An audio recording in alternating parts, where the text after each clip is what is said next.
है। इन्होंने गुरु रविदास जी बाबा साहब अपने दिल और दिमाग में अपने जीवन में उतारने का प्रयास किए। तथागत गौतम बुद्ध गुरु रविदास जी झांसी तक तमाम संतों गुरु और महापुरुषों को इन्होंने चिंतन मनन करने के बाद आकलन किए और इन्होंने पढ़ने के बाद जो गुंगों को जुबान देने, जो हमारा वाणी नहीं बोल पाता था, हम चाहे राजा हो, चाहे मेहतरानी हो, चाहे रंग हो, अगर कोई व्यक्ति अगर बात रखने की साहस रखता था तो वह व्यक्ति को बोली नहीं निकल पाता था। यही अम्बेडकर है, गुंगों को जुबान, अंधों के आंख देने वाले और सबसे सुंदर भारत को संविधान बनाने वाले। मैं बाबा साहब को चरणों में श्रद्धा का समर्पण अर्पित करते हुए और जिनका फोटो है आज जो परम श्रद्धेय हम लोगों के बीच में जो आज जिनके उपलक्ष्य में हम लोगों को बैठे हैं आज श्रद्धांजलि देने के लिए परम श्रद्धेय बिगन राम जी। आज उनके 3 पुत्र थे, पहले उनके लड़के जो आज दुनिया से भी चले गए, परम श्रद्धेय विश्वनाथ राम और महंगो राम, और छोटे बच्चे उनके लड़के हैं जो राम केलावन राम। आज ग्राम जाटा में श्रद्धांजलि कार्यक्रम, तो पहला नंबर बुद्ध वंदना और त्रिशरण और पंचित करने से हमको क्या समाधान होगा।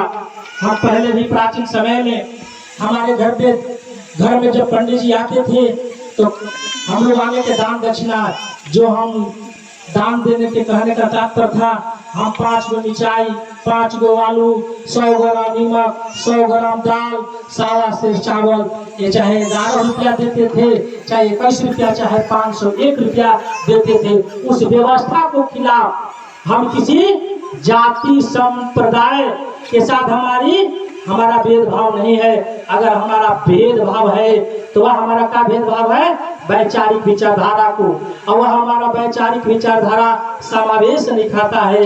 इसके चलते हम लोगों ने अपने मिशन, हमारा बाबा साहब की बताई हुई प्रतिज्ञा को अपने जीवन में पालन करने के उद्देश्य से तो बुद्ध बनना हम लोगों ने पहले कहेंगे।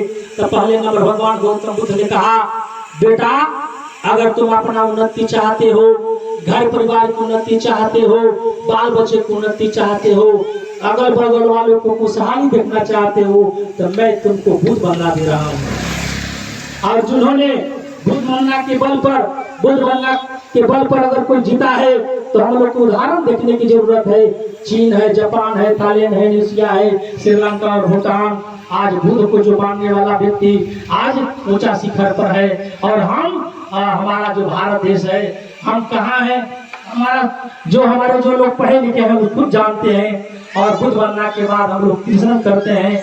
कृष्ण करने का मतलब है कि मैं भगवान से प्रार्थना करते हैं कि हे भगवान, मैं आपकी ही बताई हुई प्रतिज्ञा को मैं आने वाले कल के दिन में मैं जीवन भर पालन करने का काम, मैं बुद्ध बनना तीसरा और पंचशील का मतलब है जिस प्रकार 5 गो पीपल के पत्ता है। भगवान गौतम बुद्ध ने कहा, जब भगवान गौतम बुद्ध ने कहा कि बेटा अगर तुम्हारा घर में किसी तरह की परेशानी की सामना करना पड़े, किसी भी तरह सास बहू में झगड़ा हो, बेटा बाप लड़ाई की तरह हो, तो तुम एकांतवास पीपल के पेड़ के पास जाकर और चिंतन मनन करना कि मैं कौन हूँ और मैं कहाँ से आया हूँ। इसलिए मैं चाहूँगा कि सभी कोई खड़े हो जाइए। मैं बुद्ध वंदना बोलूँगा और आप लोग भी पीछे से दोहराने का काम करेंगे।